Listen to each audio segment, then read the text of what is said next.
going on, folks? Stobe the Hobo here in Dilworth, Minnesota on September 21st. First day of fall.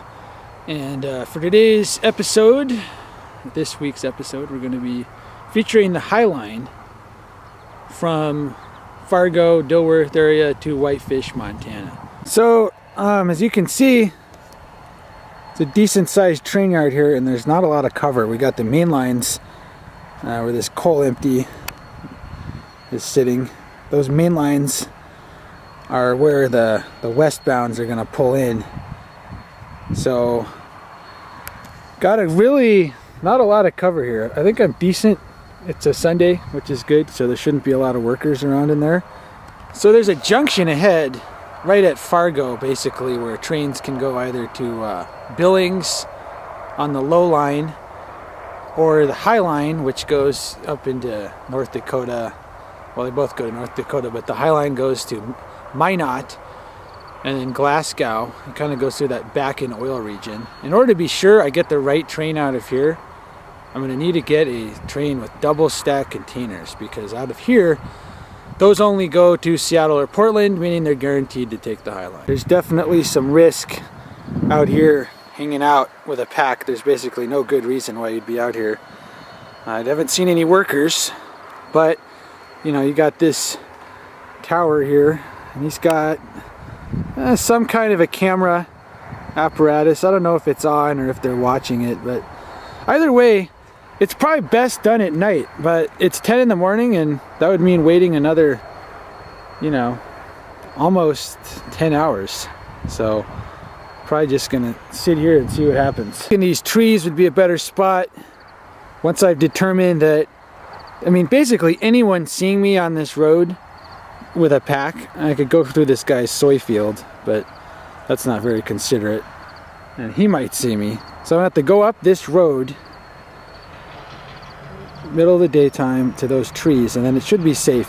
The main line should be right there, and then access to rail cars when the next westbound pulls in. Hour later here, we've got the second back-in oil region empty oil train coming in from the east. It's going on the Highline, but I mean, looking at those tanks, where are you going to ride? Coincidentally enough, stacks on these rail cars, but they're not stacks, they're tankers. Yeah. Oh well, let's keep waiting. Here you got a stack coming in, but it's behind this train that's got a crew on it. So it means there's going to be some risk of those guys going to have to be in sight of that engine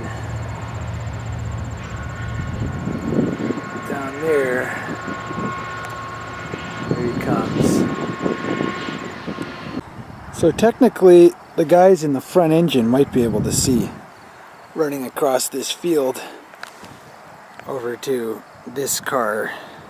Wait until the air goes, you hear the air hiss, and it starts moving, and just run over and get on. If they see me now, well, the cops would probably come and bother me, which I don't really got. My hiding place is gone. I really wish those rides had pulled up back by that big tree trunk I was hiding behind. Train's taking a little long to take off, more than I thought, but these soy plants at least have nice ripe beans in them, which is a good food source, being that I'm kind of low on grub. So this is Dilworth still, right to cross the river from Fargo. Nothing too interesting, just strip mall crap going on. Just a second, we'll be crossing the Red River into North Dakota and Fargo, which looks a little more interesting. Fargo, North Dakota.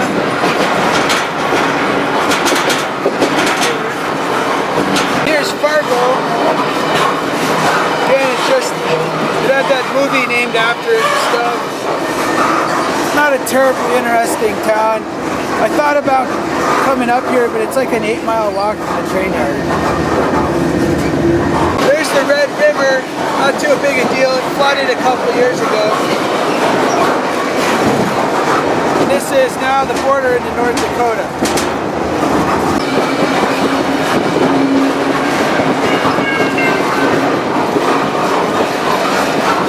So far we've been going basically due west, and at this junction here we're going to start going a little bit more northwest.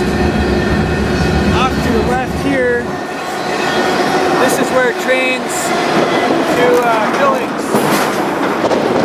Actually, scratch that. Junction's further up here. So over here, this is the track into Billings, which we just split off from. The train is now heading northwest up to Highline. That's the main split. Scenery should get a little different because they're going to be going north.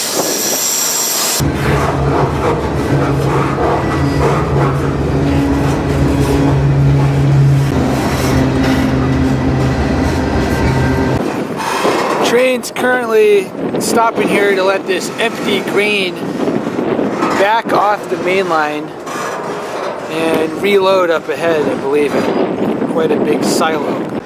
It's pretty important, pretty much I would not get on an empty grain train anywhere around here, as the chances of being dropped at a silo are pretty good. This is about 40 miles west of Fargo. So as far as crops goes, these are soybeans here. And wow, that's quite a jolt. These are soybeans. There's also corn. That's basically the main crops that are being put in these silos. And often the full trains are then sent to the coast.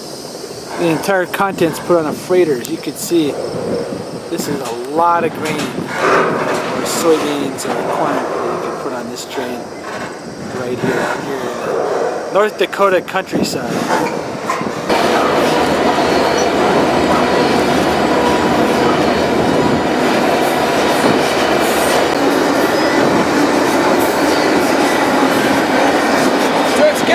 Later in the day, and the train is still just very far distant from anything resembling civilization out here. I think the next stop should be Minot, and I'm not sure how close it is. Obviously there's no way to tell from any of this scenery. We're still in soybean country, just rows after rows after rows.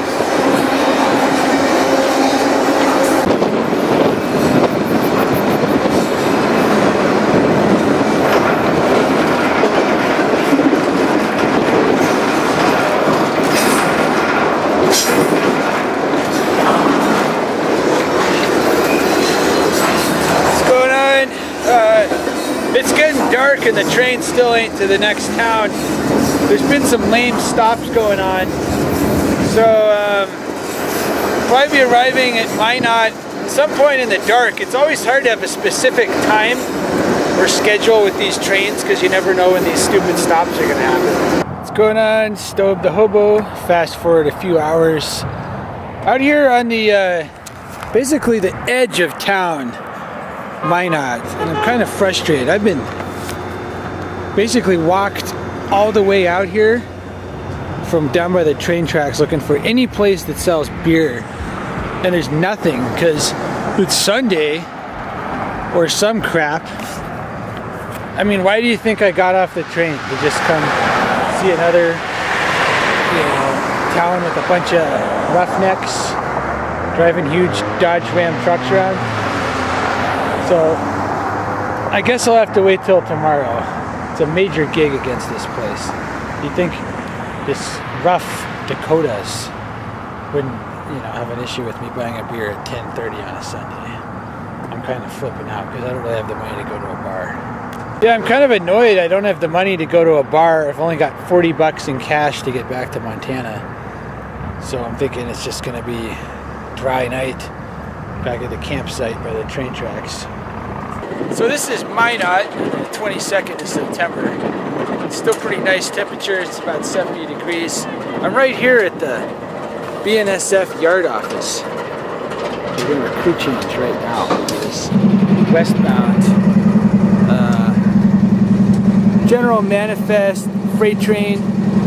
As you can see, it's a pretty reasonable yard. I mean, there's no security. Right down there by the end of that bridge kind of thing is a good place to wait. As far as the city goes, it's not terribly unpleasant. It'd be nice if there was a bigger river through here. Got the nice autumn leaves starting up here.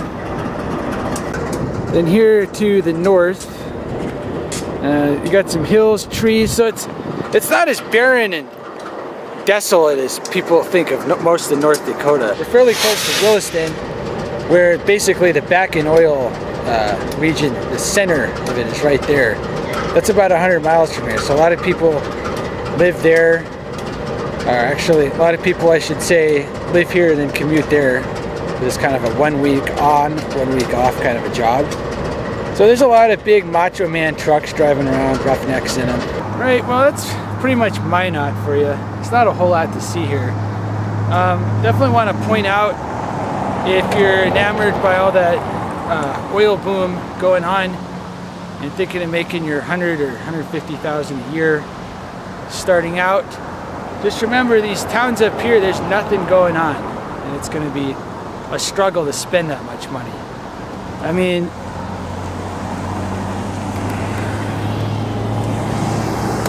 you know, if you're into a smaller kind of town kind of place, no mountains, skiing, lakes, any of that, then might be worth it. Otherwise, I'd say definitely consider carefully. So now we've kind of starting to get into the back-in crude oil region here.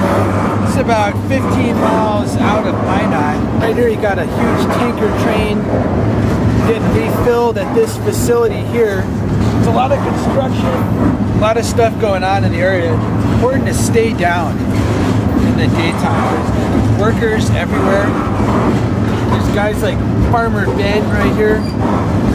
Even Farmer Ben, he might have a cell phone.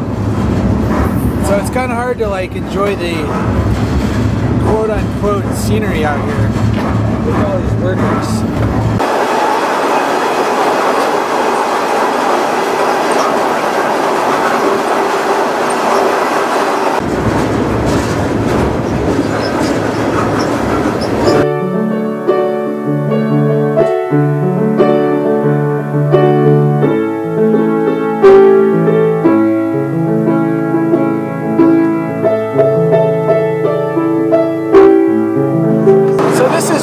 It's the center of all the big back-in oil region stuff going on.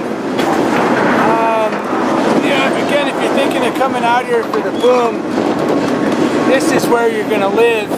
It's super dry, badlands almost, totally flat. So recreational opportunities and all that pretty much non-existent.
Definitely not a big deal. Next stop is going to be Glasgow, I believe.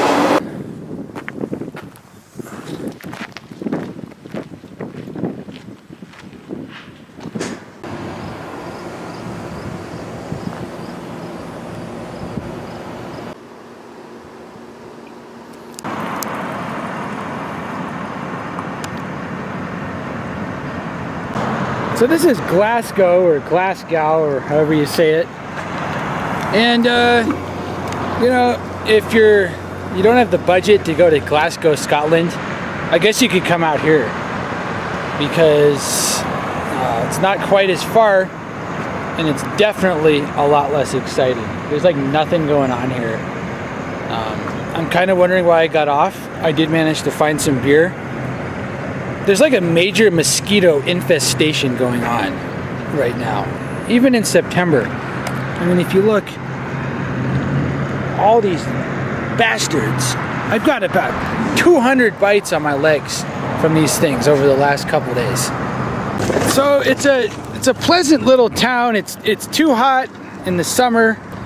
It's way too cold in the winter, but you've got to ask yourself, what is going on when this setting, you're getting swarmed with mosquitoes? Look at my leg.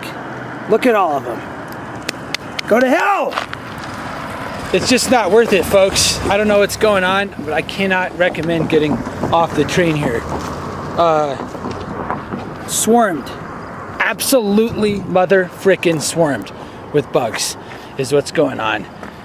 Additionally, pretty much, what's the point of the town? I don't know. You got this grain elevator. You got this bar. I'd love to show you some more about Glasgow, but you know, save the time. Go to Glasgow, Scotland. It might actually be exciting, and you won't get incinerated with mosquitoes, hopefully. Out. Oh, thank goodness. Please, God, stop at the depot. I don't care what this train is. I've got to get out of here. It's about 10 p.m., maybe 9 actually. I should probably duck so he doesn't see me. It's infested with mosquitoes. I gotta get out of here. Why is this train not slowing down? No!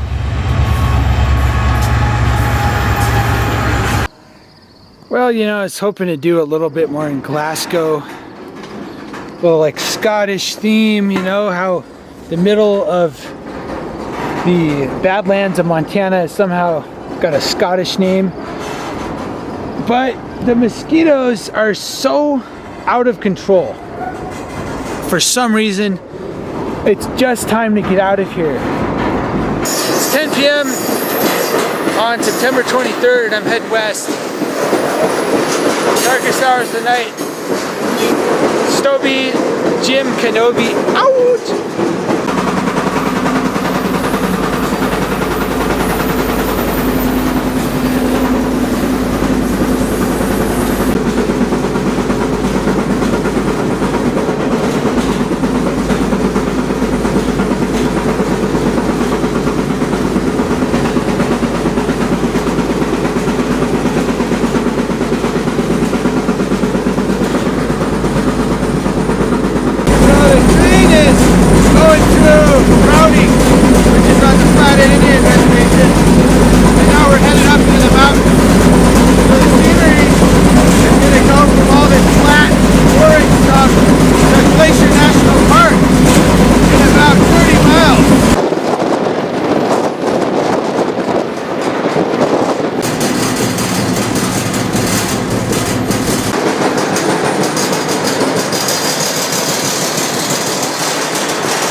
National Park with these pretty decent peaks up here at the top of the pass, Marias Pass, and now we're starting to head down.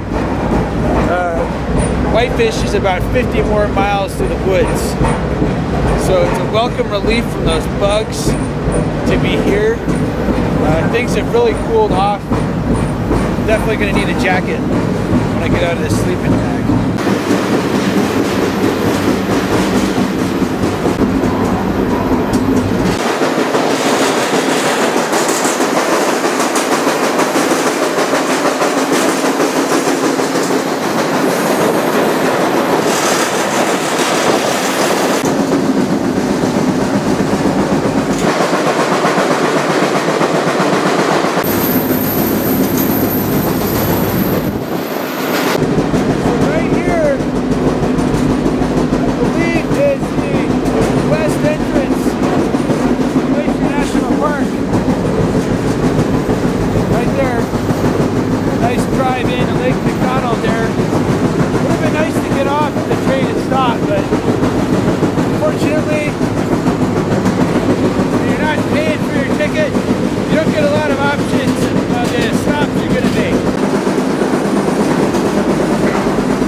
This is basically the entrance to Whitefish and the end of our episode on the Highline, Fargo to Whitefish.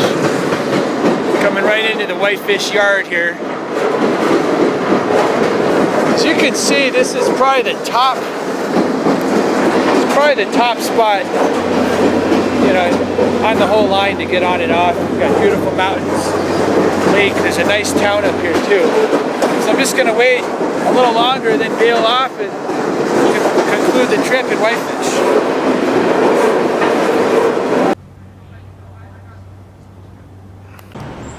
Yeah, so there's a ski resort and there's a lot of kind of yuppie,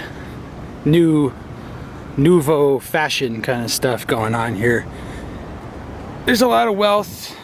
I would say Whitefish is probably good as far as the recreational opportunities, and as far as the rest of it, it's a bit expensive for a lot of the stuff, and it's a lot of just kind of white, wealthy yuppies who live here. So you got the Amtrak depot right here, and wow, look at how easy that is. Here's Whitefish Lake, just a short walk from where you get off the train. See right over there, stack train pulling in. Folks, this concludes our episode of Fargo to Whitefish on the Highline. Covered about 1,000 miles on Burlington, northern Santa Fe. Going to Badlands, seen a lot of mountains recently in the last day, and just a lot of flatlands and other stuff. So it's an interesting route, probably not the most exciting on the entire country.